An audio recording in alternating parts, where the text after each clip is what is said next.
இந்த வீடியோல நம்ம எதை பற்றி பார்க்க போகிறோம் அப்படின்னா யூனியன் பேங்க் ஆஃப் இந்தியாவில் general banking officers and specialist ஆஃபீஸர்ஸ்க்கான ஜாப் நோட்டிஃபிகேஷன்ஸ் ரிலீஸ் பண்ணியிருக்காங்க. அதை எப்படி அப்ளை பண்ண போகிறதுன்னு தான் பார்க்க போகிறோம். ஃபர்ஸ்ட் அதுக்கான அஃபிஷியல் வெப்சைட் வந்து நீங்கள் ஓப்பன் பண்ண உடனே இப்படி ஒரு பேஜ் வந்து உங்களுக்கு ஓப்பன் ஆகி இந்த பேஜில் பார்த்தீங்க அப்படின்னா union bank requirement project 2026 and 2027 கொடுத்துருக்காங்க. Officers with domain expertise general banking officers and specialist officers இதில் நோட்டிஃபிகேஷன்ஸ் கொடுத்துருக்காங்க. அதை நம்ம கிளிக் பண்ணிக்கலாம். கிளிக் பண்ணிட்டீங்க அப்படின்னா என்னென்ன கிரேடில் வந்து உங்களுக்கு என்னென்ன பொசிஷன் என்னென்ன போஸ்ட்டுக்கான ஜாப் நோட்டிஃபிகேஷன் ரிலீஸ் பண்ணியிருக்காங்கிற டீட்டெயில்ஸ் எல்லாமே இதில் கொடுத்துருப்பாங்க. தென் கேட்டகரிக்கு தகுந்த மாதிரி உங்களுக்கு ஜாப் வேகன்சி என்ன இருக்குங்கிறத செக் பண்ணிவிட்டு தென் இந்த போஸ்ட்டுக்கு நீங்கள் அப்ளை பண்ணிக்கலாம். Starting date of payment fees and intimation charges submitting the online applications பார்த்தீங்க அப்படின்னா 21/7/2026 கொடுத்துருக்காங்க. லாஸ்ட் டேட் பார்த்தீங்கன்னா 10/8/2026க்குள்ளே நீங்கள் ஆன்லைன் அப்ளிகேஷன்ஸ் ஃபார்ம்ஸை வந்து நீங்கள் ஃபில்அப் பண்ணி முடிச்சிருந்துருக்கணும். அதே மாதிரி ஒவ்வொரு போஸ்ட்டுக்காக தனித்தனியாக எக்ஸ்பீரியன்ஸ் டீட்டெயில்ஸ் எல்லாமே கொடுத்துருக்காங்க.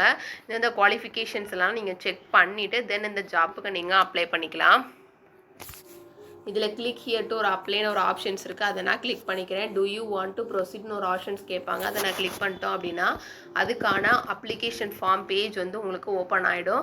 இதில் டேட்ஸ் எல்லாமே கொடுத்துருக்காங்க. Starting date and closing date then editing printing application details பார்த்தீங்கன்னா 10/8/2026 கொடுத்துருக்காங்க. லாஸ்ட் டேட் பார்த்தீங்க பிரிண்டிங் யுவர் அப்ளிகேஷன்ஸ் பார்த்தீங்கன்னா 25/8/2026 கொடுத்துருக்காங்க. இப்போ நம்ம இதை ஃபஸ்ட் டைம் ரிஜிஸ்டர் பண்ண போகிறதுனால கிளிக் ஹியர் ஃபார் நியூ ரிஜிஸ்ட்ரேஷன்ஸ்னு ஒரு ஆப்ஷன்ஸ் இருக்குது. அதை கிளிக் பண்ணி ஃபர்ஸ்ட் நம்ம ரிஜிஸ்டர் பண்ணிக்கணும். ஆல்ரெடி நீங்கள் ரிஜிஸ்டர் பண்ணிட்டீங்க லாகின் பண்ண போகிறீங்க அப்படின்னா லாகின் ஃபார் ஆல்ரெடி ரிஜிஸ்டர் கேண்டிடேட்ஸ்னு ஒரு ஆப்ஷன்ஸ் இருக்குது. அதை கிளிக் பண்ணி உங்களுடைய யூசர் ஐடி அண்ட் பாஸ்வேர்ட் கொடுத்து நீங்கள் லாகின் பண்ணிக்கலாம். இப்போ நான் ஃபர்ஸ்ட் டைம் ரிஜிஸ்டர் பண்ண போகிறதுனால கிளிக் ஹியர் ஃபார் நியூ ரிஜிஸ்ட்ரேஷன்ஸ்னு ஒரு ஆப்ஷன்ஸ் இருக்குது. அதை கிளிக் பண்ணிக்கிறேன். ஃபர்ஸ்ட் நம்மளுடைய பேசிக் இன்ஃபர்மேஷன்ஸ் எல்லாம் கொடுத்து ஃபர்ஸ்ட் நம்ம ரிஜிஸ்டர் பண்ணிக்கணும். நம்மளுடைய ஃபர்ஸ்ட் நேம் டைப் பண்ணிக்கணும். தென் கன்ஃபார்ம் ஃபர்ஸ்ட் நேம் டைப் பண்ணிக்கலாம். மிடில் நேம் இருந்துச்சுன்னா டைப் பண்ணிக்கலாம். அப்படின்னா நீங்கள் ஸ்கிப் பண்ணிவிட்டு லாஸ்ட் நேம் வந்து நீங்கள் டைப் பண்ணிக்கணும். தென் உங்களுடைய mobile number and confirm mobile number நீங்கள் டைப் பண்ணிக்கணும்.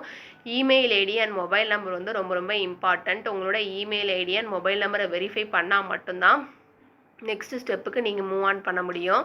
அதனால் உங்களோட mobile number and email ID வந்து கரெக்டாக கொடுத்துக்கோங்க. நெக்ஸ்ட் உங்களுடைய email ID and confirm email type பண்ணிவிட்டு இதில் தெரிகிற செக்யூரிட்டி கூட டைப் பண்ணிவிட்டு சேவ் அண்ட் நெக்ஸ்ட்டுங்கிற ஆப்ஷன்ஸ் கொடுத்துட்டிங்கன்னா நீங்கள் ஃபஸ்ட்டு ரிஜிஸ்டர் பண்ணிக்கலாம். ஒன்ஸ் நீங்கள் ரெஜிஸ்டர் பண்ணிட்டீங்க அப்படின்னா உங்களுடைய மொபைல் நம்பர் அண்ட் மெயில் ஐடிக்கு உங்களோட user ID and password sent பண்ணுவாங்க. அது மூலமாக நீங்கள் லாகின் பண்ணிக்கலாம். நேஷ்னல் பேங்க்கில் பேசிக் இன்ஃபர்மேஷன்ஸ்லாம் கொடுத்து ரிஜிஸ்டர் பண்ணி முடிச்சதுக்கப்புறம் பார்த்தீங்க அப்படின்னா மொபைல் நம்பர் அண்ட் இமெயில் ஐடியை நம்ம வெரிஃபை பண்ண வேண்டியது இருக்கும். இப்போ மொபைல் நம்பருக்கு நேராக வெரிஃபை ஓடிபின்னு ஒரு ஆப்ஷன்ஸ் இருக்குது. அதை கிளிக் பண்ணி உங்கள் மொபைல் நம்பருக்கு ஒரு ஓடிபி சென்ட் பண்ணுவாங்க. அதை நீங்கள் டைப் பண்ணிட்டீங்க அப்படின்னா உங்களுடைய மொபைல் நம்பரை நீங்கள் வெரிஃபை பண்ணிக்கலாம். நெக்ஸ்ட்டு பார்த்தீங்க அப்படின்னா இமெயில் ஐடிக்கு நேராக சென்ட் ஓடிபின்னு ஒரு ஆப்ஷன்ஸ் இருக்குது.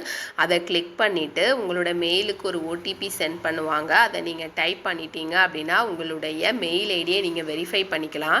இப்போ மொபைல் நம்பரை நீங்கள் வெரிஃபை பண்ணுறீங்க அப்படின்னா அதுக்கு முன்னக்கூட்டி செக்யூரிட்டி கூட நீங்கள் டைப் பண்ணிவிட்டு தென் சென்ட் ஓடிபிங்கிற ஆப்ஷன்ஸ் கொடுத்தா மட்டும்தான் உங்களோட மொபைல் நம்பரை வெரிஃபை பண்ண முடியும். அதே மாதிரி இப்போ இமெயில் ஐடியை வெரிஃபை பண்ணுறீங்கனாலும் உங்களுடைய கேப்சா கூட நீங்கள் டைப் பண்ணிவிட்டு தென் சென்ட் ஓடிபின்னு ஒரு ஆப்ஷன்ஸ் கொடுத்தீங்கன்னா உங்களோட மெயில் ஐடிக்கு ஒரு ஓடிபி சென்ட் பண்ணுவாங்க.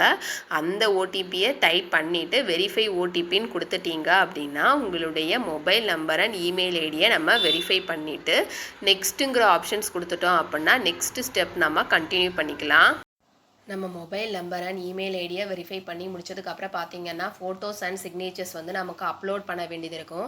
இதில் guideline for scanning photograph and சிக்னேச்சர்னு ஒரு ஆப்ஷன்ஸ் கொடுத்துருக்காங்க. அதை நான் கிளிக் பண்ணிக்கிறேன்.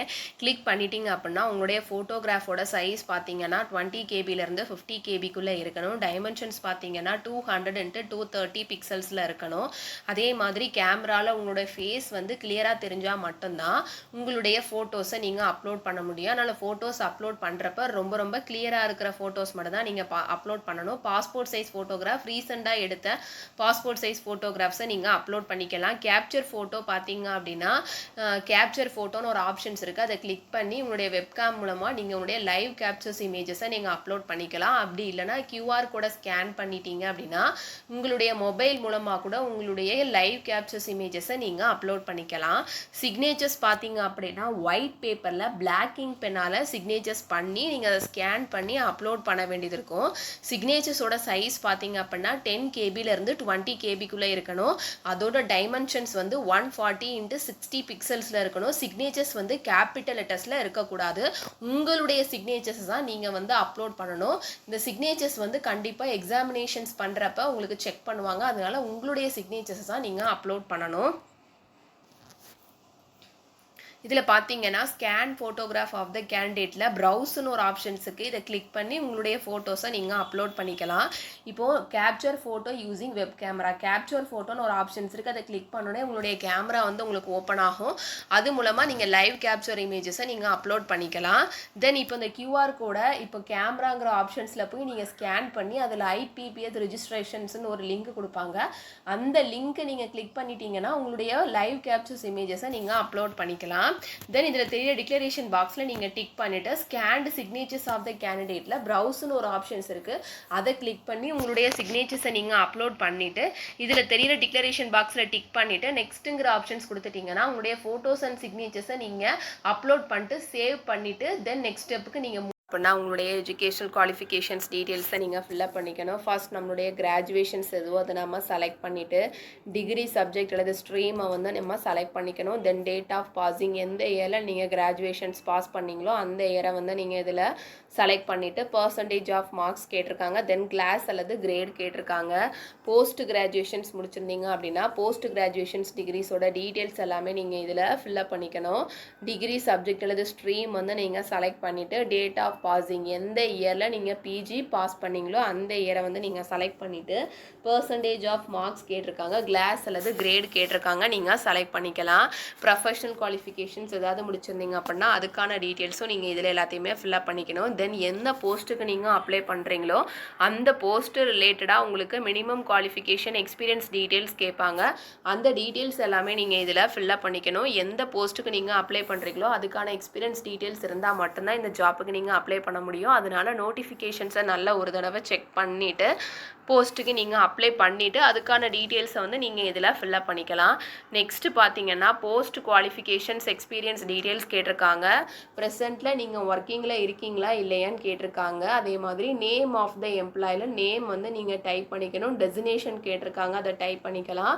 ப்ரெசென்ட்டில் ஒர்க்கிங்கில் இருக்கீங்க அப்படின்னா ஃப்ரம் மட்டும் நீங்கள் இதில் டைப் பண்ணிக்கலாம். தென் டூ வந்து நீங்கள் ரீசெண்டாக டேஸ் வரைக்கும் நீங்கள் இதில் செலக்ட் பண்ணிவிட்டு நேச்சர் ஆஃப் டியூட்டிஸ் நீங்கள் டைப் பண்ணிக்கலாம். தென் ரீசன் ஆஃப் லீவிங் வந்து ஒர்க்கிங்கில் இருந்தீங்க அப்படின்னா நீங்கள் இதில் டைப் பண்ண வேண்டிய தேவை இருக்காது. டோட்டல் எக்ஸ்பீரியன்ஸ் இன் மந்த்ஸ் கேட்டிருக்காங்க, நீங்கள் டைப் பண்ணிக்கலாம். தென் லாங்குவேஜ் நோன் கேட்டிருக்காங்க. லோக்கல் லாங்குவேஜஸ் வந்து ரொம்ப ரொம்ப இம்பார்ட்டன்ட். தென் லோக்கல் லாங்குவேஜஸ் நீங்கள் டைப் பண்ணிவிட்டு தென் என்ன லாங்குவேஜ் தெரியுமோ அதை டைப் பண்ணிவிட்டு ரீட் பண்ண தெரியுமா அல்லது ரைட் பண்ண தெரியுமா ஸ்பீக் பண்ண தெரியுமான்னு கேட்டிருக்காங்க. அதை நீங்கள் செலக்ட் பண்ணிவிட்டு வேலிட் யுவர் டீட்டெயில்ஸ் கொடுத்துட்டு சேவ் அண்ட் நெக்ஸ்ட்டுங்கிற ஆப்ஷன்ஸ் கொடுத்துட்டிங்கன்னா உங்களுடைய குவாலிஃபிகேஷன்ஸ் டீட்டெயில்ஸ் எல்லாமே நீங்கள் சேவ் பண்ணிக்கலாம். அண்ட் சிக்னேச்சர்ஸை அப்லோட் பண்ணி முடிச்சதுக்கப்புறம் பார்த்தீங்க அப்படின்னா உங்களுடைய பேசிக் டீட்டெயில்ஸ் எல்லாமே நீங்கள் ஃபில்அப் பண்ணிக்கணும். உங்களுடைய போஸ்ட் கோடு எதுவோ அதை நீங்கள் செலக்ட் பண்ணிக்கலாம். போஸ்ட் கோடு எதுவோ நீங்கள் செலக்ட் பண்ணிவிட்டு போஸ்ட் நேம் வந்து நீங்கள் செலக்ட் பண்ணிக்கணும். செலக்ட் பண்ணிவிட்டு உங்களுடைய கேட்டகரி எதுவோ அதை நீங்கள் செலக்ட் பண்ணிக்கலாம். நெக்ஸ்ட்டு பார்த்தீங்கன்னா are you person with benchmark disability of 40% of அபோவான்னு கேட்டிருக்காங்க. PWBDயா இருந்தீங்க அப்படின்னா எஸ்ங்கிற ஆப்ஷன்ஸ் கொடுத்துக்கலாம். அப்படி இல்லைனா நோங்கிற ஆப்ஷன்ஸ் நீங்கள் கொடுத்துக்கணும். இப்போ எஸ்ங்கிற ஆப்ஷன்ஸ் கொடுத்தீங்க அப்படின்னா PWBDயா இருந்தீங்கன்னா உங்களுடைய கேட்டகரி எதுவோ அதை நீங்கள் செலக்ட் பண்ணிவிட்டு உங்களுடைய டைப் ஆஃப் டிசபிலிட்டியை நீங்கள் இதில் செலக்ட் பண்ணிக்கணும். நெக்ஸ்ட் அது சம்மந்தமாக காம்பன்சரி டைம் வந்து உங்களுக்கு எக்ஸாமினேஷன்ஸ்க்கு வேணுமா வேணாமான்னு கேட்டிருக்காங்க. வேணும்னா எஸ்ங்கிற ஆப்ஷன்ஸ் கொடுத்துக்கலாம். அப்படி இல்லைனா நோங்கிற ஆப்ஷன்ஸ் நீங்கள் கொடுத்துக்கலாம். Are you suffering from the cerebral palsy of your writing speed, cerebral பாலசியால் உங்களோட ரைட்டிங் ஸ்பீடு வந்து அஃபெக்ட் ஆகிருக்குதா இல்லையான்னு கேட்டிருக்காங்க. அதை நீங்கள் எஸ்னா எஸ்ங்கிற ஆப்ஷன்ஸ் கொடுத்துக்கலாம். அப்படி இல்லைனா நோங்கிற ஆப்ஷன்ஸ் நீங்கள் கொடுத்துக்கலாம். டாமினன்ட் ரைட்டிங் ஹேண்ட் இஸ் அஃபெக்டடா இல்லையான்னு கேட்டிருக்காங்க. எஸ்னா எஸ்ங்கிற ஆப்ஷன்ஸ் கொடுத்துக்கலாம், அப்படின்னா நோங்கிற ஆப்ஷன்ஸ் நீங்கள் கொடுத்துக்கணும். Do you intend to use of service of scribe உங்களுக்கு வேணுமா வேணாமான்னு கேட்டிருக்காங்க. வேணும்னா எஸ்ங்கிற ஆப்ஷன்ஸ் கொடுத்துக்கலாம், அப்படி இல்லைனா நோங்கிற ஆப்ஷன்ஸ் நீங்கள் கொடுத்துக்கலாம். தென் டிசபிலிட்டி சம்மந்தமாக டீட்டெயில்ஸ் எல்லாமே கேட்டிருக்காங்க, அதை நீங்கள் ஒரு தடவை செக் பண்ணிவிட்டு எஸ்னா எஸ்ங்கிற ஆப்ஷன்ஸ் அப்படின்னா நோங்கிற ஆப்ஷன்ஸ் நீங்கள் கொடுத்துக்கலாம். Are you a child or family members those who died in 1984 years 1984 நடந்த கலவரத்தில் இறந்தவங்களுடைய குழந்தைகளா அல்லது ஃபேமிலி மெம்பர்ஸான்னு கேட்டிருக்காங்க. இருந்தீங்கன்னா எஸ்ங்கிற ஆப்ஷன்ஸ் கொடுத்துக்கலாம், அப்படின்னா நோங்கிற ஆப்ஷன்ஸ் நீங்கள் இதில் கொடுத்துக்கணும். நெக்ஸ்ட் ரிலீஜியன் கேட்டிருக்காங்க, அதை நீங்கள் இதில் செலக்ட் பண்ணிக்கணும். எக்ஸ் சர்வீஸ் மேனா இல்லையான்னு கேட்டிருக்காங்க. எக்ஸ் சர்வீஸ் மேனா இருந்தீங்கன்னா எஸ்ங்கிற ஆப்ஷன்ஸ் கொடுத்துக்கலாம், அப்படின்னா நோங்கிற ஆப்ஷன்ஸ் கொடுத்துக்கலாம். எக்ஸ் சர்வீஸ் மேனா இருந்தீங்கன்னா உங்களுடைய பீரியட் ஆஃப் சர்வீஸ் கேட்டிருக்காங்க, அதை நீங்கள் இதில் மென்ஷன் பண்ணிக்கணும். இப்போ எக்ஸ் சர்வீஸ் மேன் வந்து ஜாப் நீங்கள் முடிச்சதுக்கப்புறம் அதோட பெனிஃபிட்டை வச்சு வேறு ஜாப்பில் நீங்கள் ஜாயின் பண்ணியிருக்கீங்களான்னு கேட்டிருக்காங்க. பண்ணியிருந்தீங்கன்னா எஸ்ங்கிற ஆப்ஷன்ஸ் கொடுத்துக்கலாம், அப்படி இல்லைனா நோங்கிற ஆப்ஷன்ஸ் கொடுத்துக்கலாம். இப்போ ரிலீஜியஸ் மைனாரிட்டி கம்யூனிட்டியா இல்லையான்னு கேட்டிருக்காங்க. இருந்தீங்கன்னா எஸ்ங்கிற ஆப்ஷன்ஸ் கொடுத்துக்கணும், அப்படி இல்லைனா நோங்கிற ஆப்ஷன்ஸ் நீங்கள் கொடுத்துக்கலாம். நேஷ்னாலிட்டி கேட்டிருக்காங்க, அதை நீங்கள் செலக்ட் பண்ணிக்கணும். தென் எக்ஸாமினேஷன் ஸ்டேட் கேட்டிருக்காங்க. ஃபர்ஸ்ட் நம்மளுடைய ஸ்டேட் எதுவோ அதை நம்ம செலக்ட் பண்ணிவிட்டு சென்டர் ஆஃப் எக்ஸாமினேஷன்ஸ் பார்த்தீங்கன்னா சென்னை, கோயம்புத்தூர், மதுரை, சேலம், திருச்சிராப்பள்ளி கொடுத்துருக்காங்க. இந்த 5 சிட்டிஸில் நீங்கள் எந்த சிட்டிஸோ அதை நீங்கள் செலக்ட் பண்ணிக்கணும். நெக்ஸ்ட்டு பார்த்தீங்க அப்படின்னா இப்போ நீங்கள் எக்ஸாமினேஷன்ஸுக்கு வர்றப்ப ஏதாச்சும் ஒரு ஐடி ப்ரூஃப் வந்து ஐடி கார்டு வந்து நீங்கள் எடுத்துகிட்டு வர வேண்டியது இருக்கும். அந்த ஐடி ப்ரூஃபை வந்து நீங்கள் வந்து இதில் எஸ்ங்கிற ஆப்ஷன்ஸ் கொடுத்துட்டு உங்களுடைய ஐடி ப்ரூஃப் எதுவோ அதை நீங்கள் இதில் செலக்ட் பண்ணிவிட்டு அந்த ஐடி ப்ரூஃப் 1 and 2 கேட்டிருக்காங்க. அதை நீங்கள் என்ன ஐடி ப்ரூஃப் எடுத்துகிட்டு வர போகிறீங்களோ அந்த ஐடி ப்ரூஃபை செலக்ட் பண்ணிவிட்டு அதுக்கான நம்பரை நீங்கள் செலக்ட் பண்ணிக்கணும். ப்ரூஃப் 1 and ஐடி ப்ரூஃப் 2 கேட்டிருக்காங்க. ஐடி ப்ரூஃப் நீங்கள் எந்த ஐடி ப்ரூஃப் எடுத்துகிட்டு வர போகிறீங்களோ அந்த ஐடி ப்ரூஃபை நீங்கள் செலக்ட் பண்ணிவிட்டு அதுக்கான நம்பரை வந்து நீங்கள் இதில் டைப் பண்ணிக்கணும். நெக்ஸ்ட்டு பார்த்தீங்கன்னா பர்சனல் டீட்டெயில்ஸ் கேட்டிருக்காங்க. நம்மளுடைய டேட் ஆஃப் பர்த் எதுவோ அதை நீங்கள் செலக்ட் பண்ணிவிட்டு உங்களுடைய ஜெண்டர் எதுவோ அதை நீங்கள் செலக்ட் பண்ணிக்கணும். தென் ட்வின் பிரதரா சிஸ்டரான்னு கேட்டிருக்காங்க. ட்வின் சிஸ்டர் அல்லது பிரதராக இருந்தீங்கன்னா எஸ்ங்கிற ஆப்ஷன்ஸ் கொடுத்துக்கலாம், அப்படின்னா நோங்கிற ஆப்ஷன்ஸ் நீங்கள் கொடுத்துக்கலாம். இப்போ ட்வின் பிரதர் அல்லது சிஸ்டராக இருந்தீங்கன்னா நேம் ஆஃப் த ட்வின் கேட்டிருக்காங்க. தென் ஜெண்டரும் கேட்டிருக்காங்க, ரெண்டுமே நீங்கள் டைப் பண்ணிக்கணும். தென் மெரிட்டல் ஸ்டேட்டஸ் கேட்டிருக்காங்க, அதை நீங்கள் செலக்ட் பண்ணிக்கலாம். Father name and mother name கேட்டிருக்காங்க. இப்போ மேரிடாக இருந்தீங்க அப்படின்னா உங்களுடைய ஸ்பௌஸ் நேம் வந்து நீங்கள் இதில் டைப் பண்ணிக்கணும். அட்ரஸ் ஃபார் கரஸ்பான்ஸ் கேட்டிருக்காங்க. உங்களுடைய அட்ரஸை நீங்கள் டைப் பண்ணிவிட்டு same as the address for correspondence உங்களுடைய பெர்மனன்ட் அட்ரஸும் கரஸ்பாண்டன்ட் அட்ரஸும் சேமாக இருந்துச்சுன்னா இந்த டிக்ளரேஷன் பாக்ஸில் நீங்கள் டிக் பண்ணிக்கணும். அப்படி இல்லைனா அதை ஸ்கிப் பண்ணிவிட்டு உங்களுடைய 2 அட்ரஸுமே நீங்கள் டைப் பண்ணிக்கணும். தென் எந்த அட்ரஸ் வந்து உங்களுக்கு ஜிஎஸ்டி இன்வாய்ஸிங் வேணுமோ அந்த அட்ரஸை நீங்கள் செலக்ட் பண்ணிக்கணும். இப்போ கரஸ்பாண்டன்ட் அட்ரஸ் வேணும்னா கரஸ்பாண்டன்ட் அட்ரஸ் செலக்ட் பண்ணிக்கலாம். அப்படி பெர்மனன்ட் அட்ரஸ் வேணும்னா பெர்மனன்ட் அட்ரஸ் நீங்கள் செலக்ட் பண்ணிட்டீங்க அப்படின்னா உங்களோட அப்ளிகேஷன்ஸ் ஃபீஸ் வந்து உங்களுக்கு இதில் ஷோ ஆகும். நெக்ஸ்ட் வேலிட் யுவர் டீடைல்ஸ் கொடுத்துட்டு சேவ் அண்ட் நெக்ஸ்ட்ங்கிற ஆப்ஷன்ஸ் கொடுத்துட்டீங்கன்னா உங்களுடைய பேசிக் டீடைல்ஸ் எல்லாமே நீங்கள் சேவ் பண்ணிக்கலாம். பார்த்தீங்க அப்படின்னா உங்களுடைய குவாலிஃபிகேஷன்ஸ், எக்ஸ்பீரியன்ஸ், லாங்குவேஜ் டீட்டெயில்ஸ் எல்லாமே ஃபில்அப் பண்ணி முடிச்சதுக்கப்புறம் உங்கள் டீட்டெயில்ஸ் எல்லாமே உங்களுக்கு ப்ரிவ்யூ ஆகும். ப்ரிவ்யூ ஆனதுக்கப்புறம் நீங்கள் கொடுத்துருக்க டீட்டெயில்ஸ் எல்லாமே கரெக்டாக இருக்கா இல்லையான்னு செக் பண்ணிவிட்டு இதை தெரியுற டிக்ளரேஷன் பாக்ஸில் நீங்கள் டிக் பண்ணிவிட்டு கம்ப்ளீட் ரெஜிஸ்ட்ரேஷன்ஸுங்கிற ஆப்ஷன்ஸ் கொடுத்துட்டீங்க அப்படின்னா இதில் ஓகேங்கிற ஆப்ஷன்ஸை கிளிக் பண்ணிட்டோம் அப்படின்னா நெக்ஸ்ட்டு பார்த்தீங்கன்னா நம்மளுடைய டாக்குமெண்ட்ஸ் எல்லாமே நமக்கு அப்லோட் பண்ண வேண்டியது இருக்கும். இதில் left thumb impressions and hand written declarations தான் அந்த டாக்குமெண்ட்ஸாக நமக்கு அப்லோட் பண்ண வேண்டியது இருக்குது. இந்த ரெண்டையுமே அப்லோட் பண்ணி முடிச்சதுக்கப்புறம் இதில் தெரியிற செக்யூரிட்டி கோடை டைப் பண்ணிவிட்டு சேவ் அண்ட் நெக்ஸ்ட்டுங்கிற ஆப்ஷன்ஸ் கொடுத்துட்டோம் அப்புறம் நம்ம டாக்குமெண்ட்ஸ் எல்லாமே நம்ம அப்லோட் பண்ணிக்கலாம். இதில் கைட்லைன்ஸ் ஃபார் டாக்குமெண்ட் அப்லோடுன்னு ஒரு ஆப்ஷன்ஸ் இருக்குது, அதை பார்த்துக்கலாம். இதில் லெஃப்ட் தம்ப் இம்ப்ரெஷன்ஸோட ஃபைல் சைஸ் பார்த்தீங்க அப்படின்னா 20 KBலேருந்து 50 KBக்குள்ளே இருக்கணும். அதோட ஃபைல் டைப் பார்த்தீங்க அப்படின்னா ஜேபிஜி அல்லது ஜேபிஇஜியில் இருக்கணும். டைமென்ஷன்ஸ் பார்த்தீங்கன்னா 240 × 240 பிக்சல்ஸில் இருக்கணும். ஹேண்ட் ரைட் டிக்ளரேஷன்ஸ் இமேஜஸோட ஃபைல் சைஸ் பார்த்தீங்கன்னா 50 KBலேருந்து 100 KBக்குள்ளே இருக்கணும். அதோட ஃபைல் டைப் பார்த்தீங்கன்னா ஜேபிஜி அல்லது ஜேபிஇஜி ஃபார்மேட்டில் இருக்கணும்னு கொடுத்துருக்காங்க. இவங்க இந்த ஹேண்ட் ரைட் டிக்ளரேஷன்ஸ் இமேஜஸில் இவங்க கொடுத்துருக்க இந்த பேசேஜஸை நம்ம வந்து எழுதி இதை ஸ்கேன் பண்ணி நமக்கு அப்லோட் பண்ண வேண்டியது இருக்கும். இது ஸ்மால் லெட்டர்ஸில் உங்களுடைய கையெழுத்தாக இருக்கணும். அப்போ தான் நம்மளுடைய டாக்குமெண்ட்ஸ் எல்லாமே நமக்கு அப்லோடட் ஆகும். நெக்ஸ்ட்டு பார்த்தீங்கன்னா டாக்குமெண்ட்ஸ் எல்லாமே அப்லோட் பண்ணி முடிச்சதுக்கப்புறம் சேவ் அண்ட் நெக்ஸ்ட்டுங்கிற ஆப்ஷன்ஸ் கொடுத்துட்டிங்க அப்படின்னா உங்களுடைய டாக்குமெண்ட்ஸ் எல்லாமே நீங்கள் சேவ் பண்ணிக்கலாம். டாக்குமெண்ட்ஸ் எல்லாமே அப்லோட் பண்ணி முடிச்சதுக்கப்புறம் நம்ம பேமெண்ட் பண்ண வேண்டியது இருக்கும். இதில் பார்த்தீங்கன்னா பே வயா பில் டெஸ்க்ன்னு இருக்கும். அது கீழே செக்யூரிட்டி கோடு கொடுத்துருப்பாங்க. அந்த செக்யூரிட்டி கோடை நம்ம டைப் பண்ணிக்கணும்.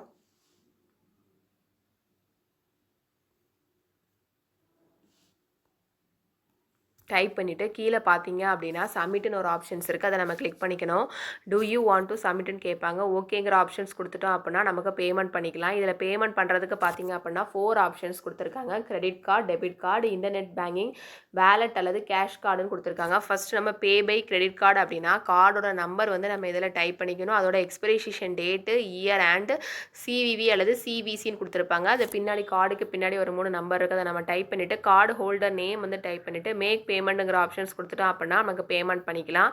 இந்த ப்ராசஸ் தான் டெபிட் கார்ட்லேயும் ஃபாலோ பண்ணுவாங்க. இதில் பார்த்தீங்கன்னா கார்டோட நம்பர் வந்து நம்ம டைப் பண்ணிக்கணும். எக்ஸ்பிரேஷன் டேட் டைப் பண்ணிக்கணும். கார்டு ஹோல்டர் நேம் டைப் பண்ணிட்டு மேக் பேமெண்ட்டுங்கிற ஆப்ஷன்ஸ் கொடுத்துட்டோம் அப்படின்னா நமக்கு பேமெண்ட் பண்ணிக்கலாம். இன்டர்நெட் பேங்கிங் மூலமாக நம்ம பேமெண்ட் பண்ணிக்கலாம். வேலட் அல்லது கேஷ் கார்டு கொடுத்துருக்காங்க.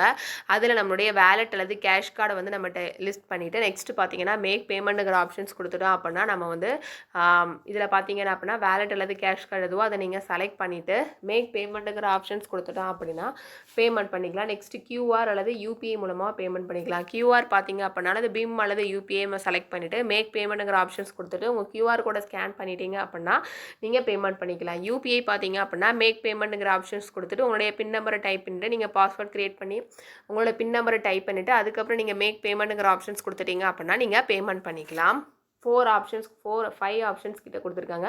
இதில் எந்த ஆப்ஷன்ஸ் உங்களுக்கு கன்வீனியன்ட்டோ அதை நீங்கள் ஆப்ஷன்ஸை கிளிக் பண்ணிவிட்டு மேக் பேமெண்ட்டுங்கிற ஆப்ஷன்ஸ் கொடுத்துட்டீங்க அப்படின்னா உங்களுக்கு பேமெண்ட் ஆகிடும். பேமெண்ட் வந்து நீங்கள் பண்ணி முடிச்ச உடனே உங்களுடைய மொபைல் நம்பருக்கும் உங்களுடைய மெயில் ஐடிக்கும் உங்களுக்கு வந்து பேமெண்ட் வந்து சக்ஸஸ்ஃபுல் ஆகிடுச்சு அப்படிங்கிற ஒரு மெசேஜ் வந்து உங்களுக்கு வந்துடும்.